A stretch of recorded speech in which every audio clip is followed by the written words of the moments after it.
And speaking of, take a look at Billy Jack Haynes, would you? Holy smoke. Louise. Dude, Billy Jack is legit crazy. We covered that on our WrestleMania 3 episode, if you're not sure what we're talking about, but he is legit crazy. Yeah, legit crazy. And there's nothing wrong about being legit crazy. And here he's wrestling the guy who played the Black Panther in the recent Marvel movie. And this is before he became such a Hollywood star. Right.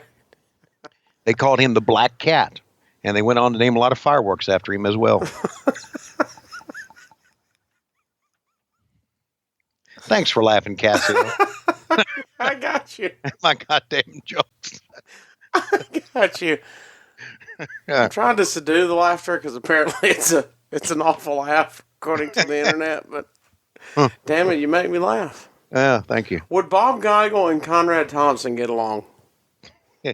I get along with everybody. Who you get along with everybody? Of course I do. Yeah, for a while. Whoa, what does that mean?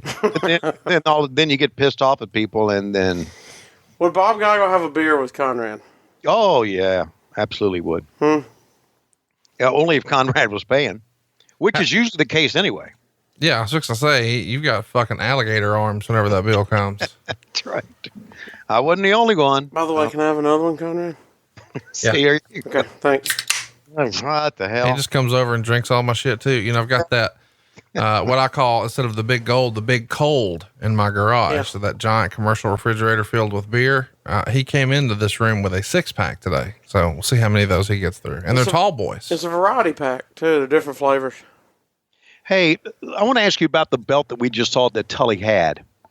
I always thought, did you like that belt? I did, because it was a good number 2 belt, because you had the 10 pounds of gold and then you had the 10 pounds of silver. Okay. And so, like, if they would have given a belt to George South, it would have been the 10 pounds of bronze. Okay. Or the 10 pounds of plywood. I didn't like that belt, and I want to tell you why. I always thought it was a belt that looked like it wasn't finished. Oh, well, here's the deal. The belt originally had paint on it. Okay. So originally it had paint on it, but in time, it wore off and started to fade away. And then they just cleaned all the paint off. So it was just straight silver, but the original version of that belt had like red and blue paint on it. Right. Okay. So I am right. It did look like a belt that had lost its paint. Well, let's run through this though. Y'all let Ric Flair tote around that 10 pounds of gold looking like Shiite for years. Right. Pieces falling off of it. Y'all are out there acting like it's this beautiful belt, and it's really a turd burglar. Okay. And then you bring out the big gold belt and everybody goes, oh, it's so beautiful. Mm-hmm. It became the best belt in wrestling.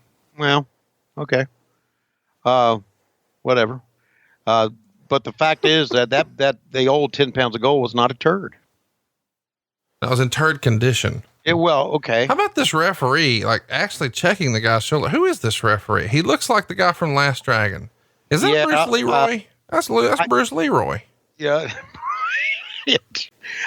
You know what? I was just thinking about this. I don't know who this kid was, but I remember they brought him in just to do these TV tapings. He never did work any other shows for us, a pay-per-view, or, we usually had like Tommy Young and Sonny Fargo as our referee. Stu Schwartz was a referee, but this guy only came in during TV tapings. And to be honest with you, I don't know who he was. Does that mean he's awful, or does that mean he's somebody's buddy? What does that mean?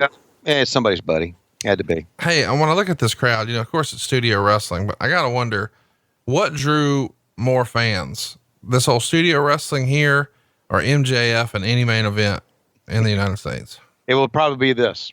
I would rather watch the Black Cat do a job than I would watch MJF in what he would think to be a good match. MJF's never had a good match. No, it's not. No. Unless you say, because he's a fucking turd. The best part of MJF ran down his mama's leg. Wow. Oh, that's pretty fucking cool. That's really, I said turd and you went right for the jizz.